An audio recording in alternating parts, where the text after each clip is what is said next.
کہ جب حکم آ جائے تو پھر حکم ماننا ہے، ادب. اور اس بات پہ ہمارے طالب علم بڑے پکے ہیں. مرید آج کل کے اس مسئلے میں بڑے کہتے ہیں صاحب نے خود کہا ہے کہ خیر صلاح ہے. انہوں نے خود کئی دفعہ کہا ہے جی تسی بڑے سیانے ہو، تانوں مطلب دی گل دی سمجھ جلدی لگتی ہے. انہوں نے خود کہا ہے کہ ٹائم ہو تو آیا کرو. یہ کب انہوں نے کہا ہے کہ مجبوری ہے روز ہی آنا؟ یہ انہوں نے کب کہا؟ ان کو بھی تو پتہ ہے نا مجبور ہے. تو آپ کو بھی تو پتہ ہے نا کہ ان کا آپ سے پیار ہے. آپ اس پر بھی تو تھوڑا غور کریں نا. لیکن ہم مرضی کا وہ ایک آدھ فکرہ نا، مرضی کا.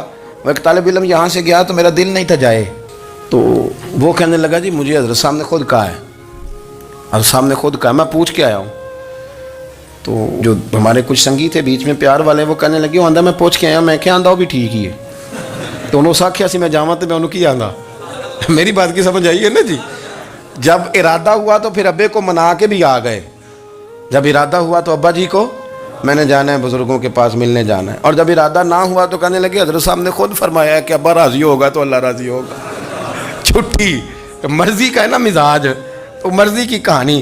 تو میں الحمدللہ مجھے تھوڑا سا پتہ ہے، ویسے بھی اپنے بال بچے کا پتہ ہوتا ہے. ہیں جی کی آندے نے پیدانتی کے جیندے سال ہی ویکھی دینے. مجھے بھی پتہ ہوتا ہے کہ آج کہاں کہاں کس کس انداز میں کیا کیا کہانی ہے، کہاں کہاں کیا سٹوری ہے. تو کبھی کبھی یہ سارا پیار ہی ہے، یہ بھی سارا اس میں بھی پیار ہی ہے. پتہ چل جاتا ہے کہ کل کہاں سے بات کر رہا تھا اور آج بات کہاں کر رہا ہے. یہ اپنا اپنا مزاج ہوتا ہے نا، اپنی طبیعت کے مطابق چلنا ہے. سنا یہی ہے کہ الامر فوق الادب، کہ جب حکم مل جائے تو پھر ادب نہیں کرنا، پھر حکم پہ. پر حضرت صدیق اکبر نے نرالا ہی کام کیا. حضور سید عالم صلی اللہ علیہ وسلم ایک صلح کرانے گئے، فرمایا میں دیر سے آیا تو جماعت کرا لینا. عصر کی نماز کا وقت ہو گیا، سیدنا بلال حبشی نے اقامت پڑھ دی. صدیق اکبر مصلی پہ کھڑے ہو گئے. اتنی دیر میں حضور بھی آ گئے. نماز میں لقمہ وہ دے گا جو نماز میں شامل ہو. ٹوٹیوں پہ کھڑا بندہ لقمہ نہیں دے گا، پہلے وہ آ کے اللہ اکبر کا شامل ہو پھر لقمہ دے. حضور آئے، صحابہ نے ہاتھوں پہ ہاتھ مارنے شروع کیے، اطلاع کر رہے ہیں کہ لوگوں حضور آ گئے. سرکار اگلی صف کے قریب پہنچے تو جناب صدیق اکبر نماز پڑھا رہے تھے. نماز لوگ تو بغیر نماز کے ادب کرنے پر اعتراض کرتے ہیں. میں بخاری شریف کی حدیث پیش کر رہا ہوں، نماز پڑھا رہے تھے. انہیں پتہ چل گیا نا حضور آئے ہیں، تو ایک قدم نماز سے پیچھے ہٹا لیا. نماز پڑھا کہ میں تیمل ویکھاں، اور میں نکابہ بھول گیا آئی. ہن بھول گئیاں نہیں سب سوم صلاتاں، اکو یار دا فکر پہ آئی. حضرت صدیق اکبر نے ایک قدم پیچھے ہٹایا تو حضور نے فرمایا ابو بکر پڑھاؤ نماز. پھر دوسرا قدم پیچھے ہٹایا تو فرمایا پڑھاؤ نماز. تیسرا قدم پیچھے ہٹایا. ہم نے آج تک یہی سنا ہے کہ حکم ہو جائے تو حکم ماننا ہے، ادب. اور ہمارے ہاں یہی ہوتا ہے، پھر لوگ حکم ہی مانتے ہیں، پھر ان کو ادب بھول جاتا ہے. لیکن جناب صدیق اکبر 3 دفعہ حکم آیا پر پیچھے ہٹ گئے. حضور مصلی پہ گئے، نماز پڑھائی.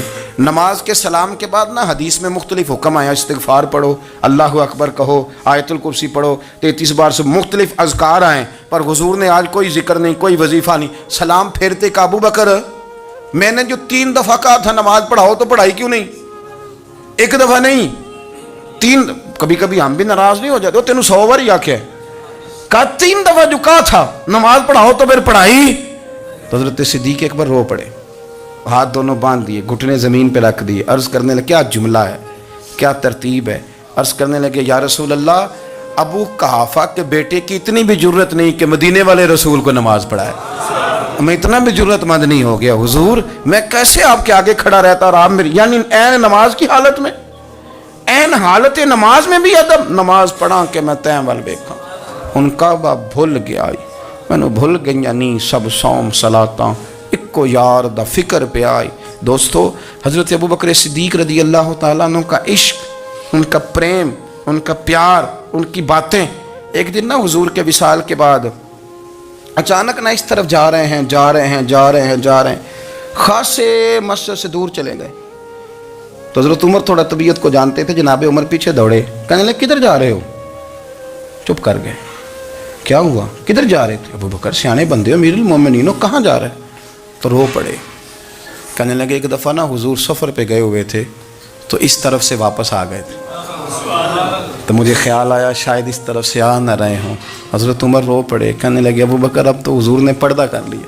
جنہاں دے دل بر جانی وچھڑن کون روے پھر تھوڑا.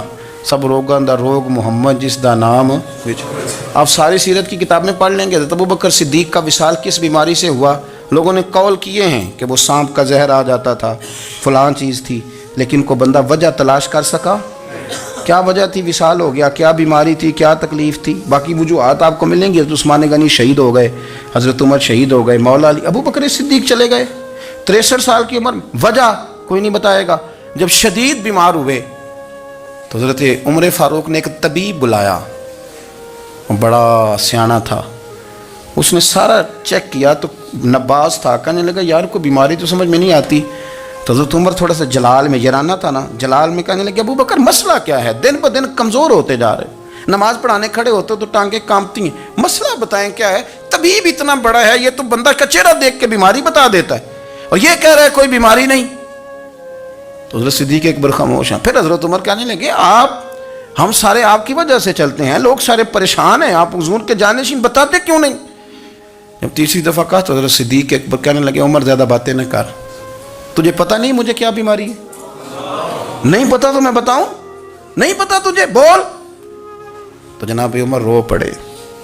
کہنے لگے ابوبکر مجھے پتہ ہے، آپ کا دیدار کے بغیر کام نہیں چلتا. وقت نا لمبا ہو گیا، چر ہو گیا، میں ترلے لیندیاں کدی موڑ میرے ول واگا، خواب میری وچ ایک وار جہاں میں ساری عمر نہ جاگا. مجھے پتہ ہے آپ کے مرض کا، پر ابوبکر امت کو ضرورت بھی تو ہے نا. تو حضرت صدیق اکبر کہنے لگے بس ہو گئی ہے، اب میری وصیت یاد رکھنا، جب میں دنیا سے جاؤں تو اٹھا کے میرا جنازہ قبر رسول پہ لے جانا، اور پہلے پوچھ لینا کہ ابوبکر حاضر ہے، اجازت ہو تو مجھے دفن کر دینا، ورنہ جنت البقیع میں. تو لوگ کہتے ہیں ابھی جنازہ ہی رکھا ہی تھا کہ دروازہ اندر سے خود بخود کھل گیا، اور آواز آئی اب دیر نہ کرو، محبوب کو محبوب کے ساتھ ملا دو. پانی پر نہ سہیلیاں رنگا رنگ کڑے، اسی پریا اس دا جانی ہے جس دا. میں نے شروع میں ایک بات کی تھی کہ اپنی خواہشات کو نا حضور کا غلام بنا دیں، سوچیں سمجھیں کہیں وہ لفظ جو مدینے والے رسول کو پسند ہیں، پھر دیکھنا مسلمان ہونے کا مزہ آئے گا، پھر ذائقہ نصیب ہوگا. اللہ ان کے درجات بلند فرمائے. آخر دعوانا